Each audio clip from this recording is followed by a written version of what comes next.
Ever since its release, The Last of Us Part 2 has been hit with lots of criticism and mixed reception due to quite a few different things. Most people either hate the game and don't even want to play it, or others think it's an absolute masterpiece. Where do I stand? Well, it's hard to say, but that's what I'm here to discuss. Without any further ado, let's get into the video.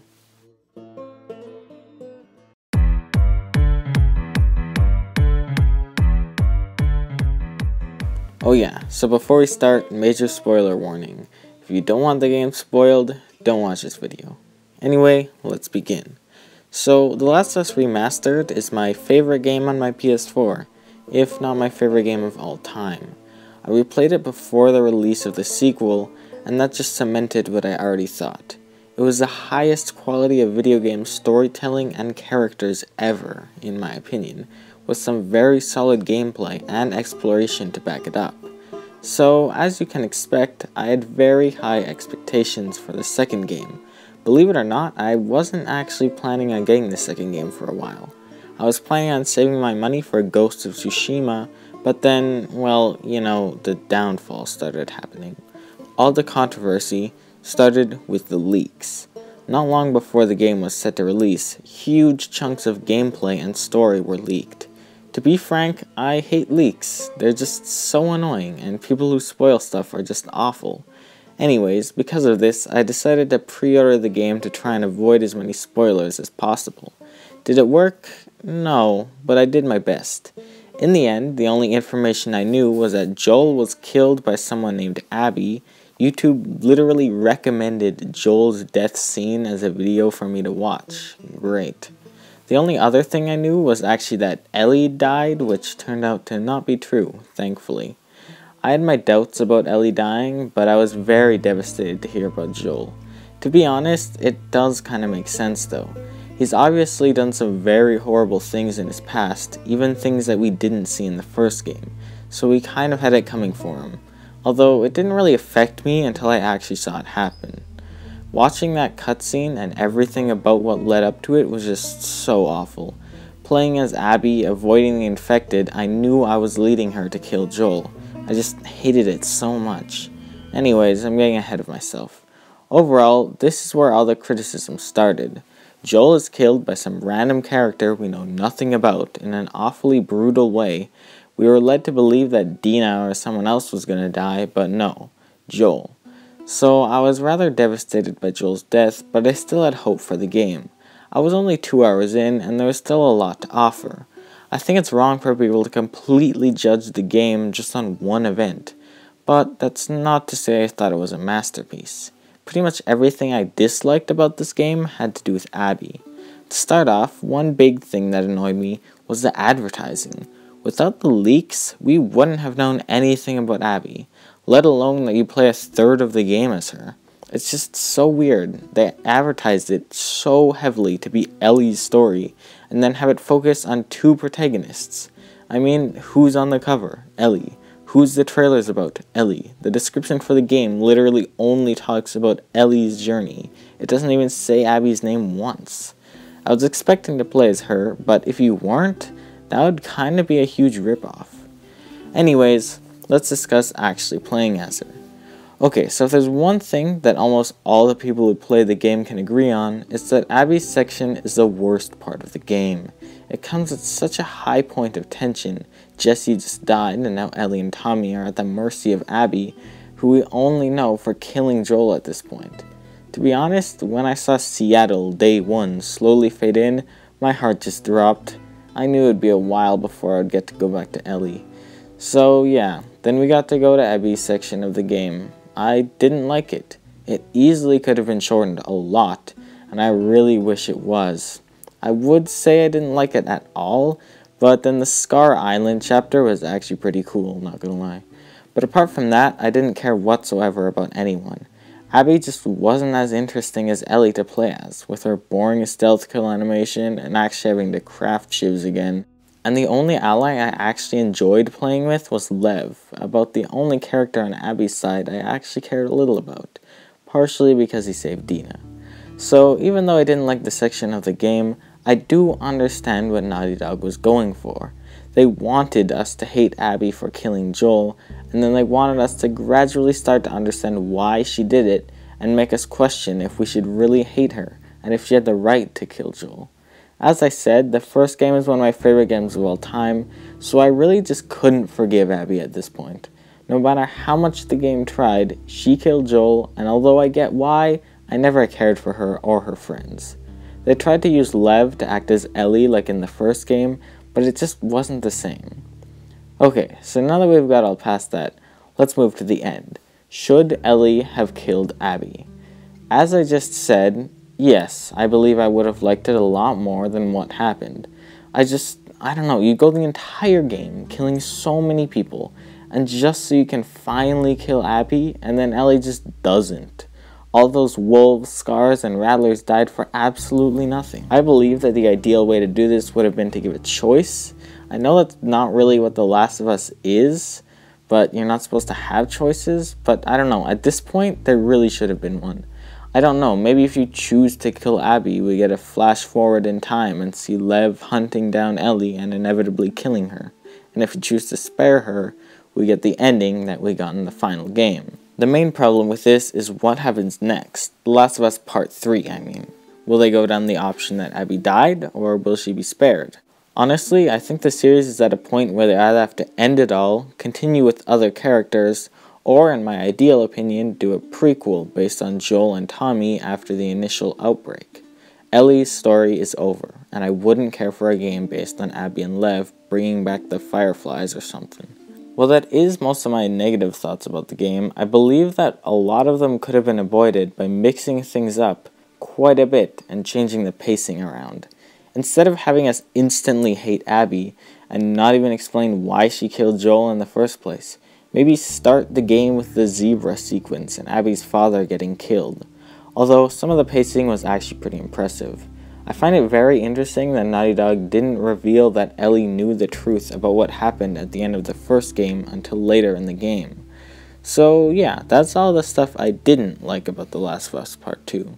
But what about the stuff I did like?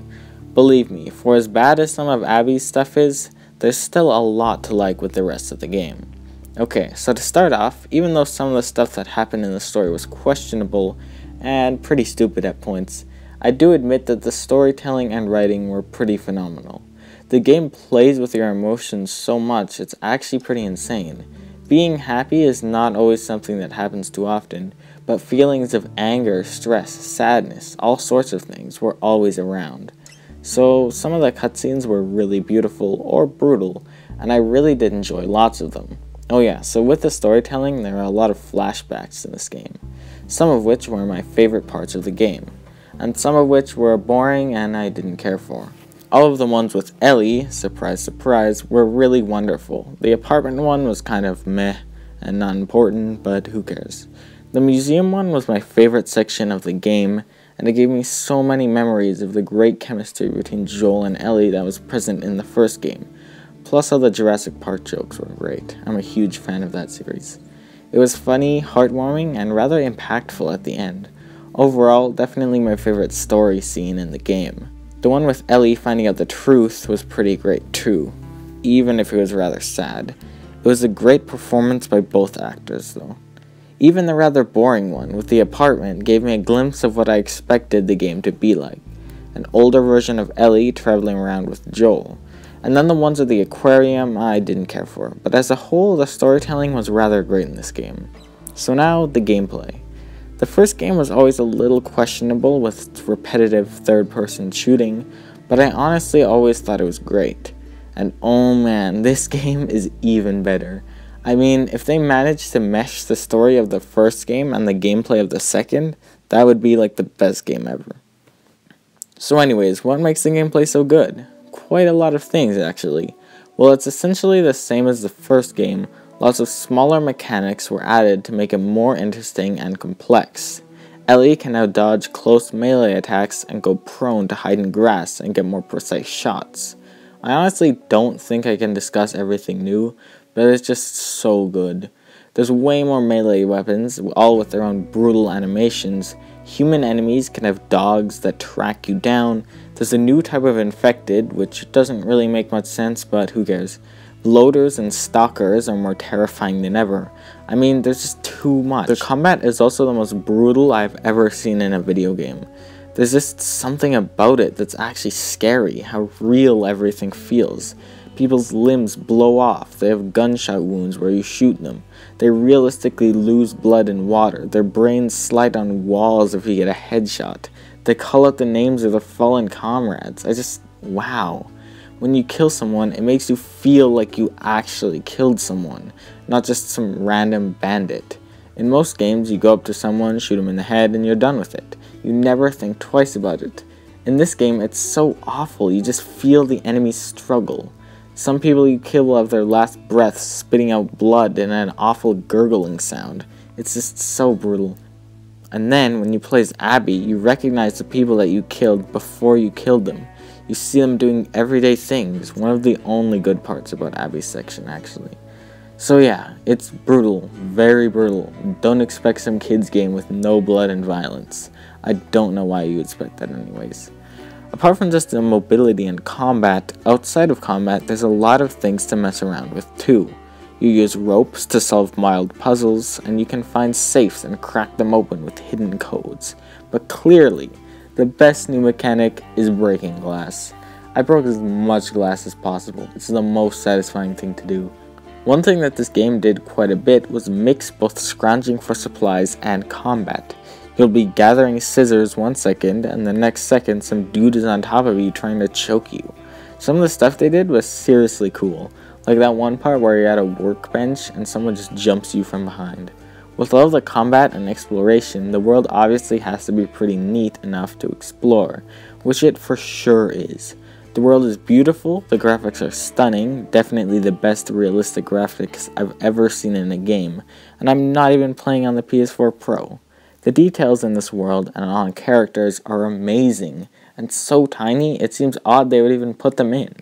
I mean, you can shoot a stone bridge and then bits of stone fly off, which is pretty impressive by itself, but then those little bits of stone can fly into water and make little ripples. It's amazing. Like, who thought of that? Well, the open world parts are amazing. Even some of the combat locations are creative and very fun to fight in. Speaking of the open world, I gotta say that even though the world was beautiful, I didn't really need the open world parts. The first game was pretty much entirely linear, and I was fine with that. The open world was sometimes confusing and it was hard to find out where to go. I want to explore, but it's really not my first priority in a game I'm expecting to be linear. The game is also paired with a pretty decent soundtrack. Not as good as the first game, but it was good enough. Lots of the songs fit the moment very well. I am planning on getting the platinum for this game, but I'm gonna take a little break first. Playing through everything and getting every collectible will be kind of a chore, but I'm sure I'll enjoy it enough. Going back to the story for a second, the ending to this game was pretty sad. It was heartbreaking to see Ellie go so far and sacrifice so much to try and get Abby, just to not do it, and not kill her, and then return to nothing. She can't play guitar, Dina is gone, and yes, she's gone, the bracelet doesn't mean anything. It was just a really sad ending. I do hope that she goes back to Jackson to live a peaceful life, but who knows. As I said, at this point, I think Ellie's story is over. So yeah, at this point we're coming to the end of my review. One final thing I want to say is that this game gave me huge Resident Evil 2 and 3 remake vibes. The first one kinda did, but this one does a lot more. Things like the boss battle with that thing and graphics and the gameplay make it feel a lot more like one of those Resident Evil games. So yeah, what's my overall opinion on the game? Well, I personally don't believe it was a masterpiece, and I understand the people that think it is. I enjoyed it and don't believe it should be getting all the criticism it's receiving. I mean, people are forgetting all the previous things Naughty Dog and Neil Druckmann have done, and are automatically hating them now because they did something that those people don't like. It's rather annoying, actually. I think I'll give The Last of Us Part 2 an A-, but a B+ might be the actual right ranking. Anyways, that is my opinion on the game. Thank you guys for watching, and sorry for not uploading in a while. I should get back on track now and upload weekly. Thanks again, see you guys later. Bye.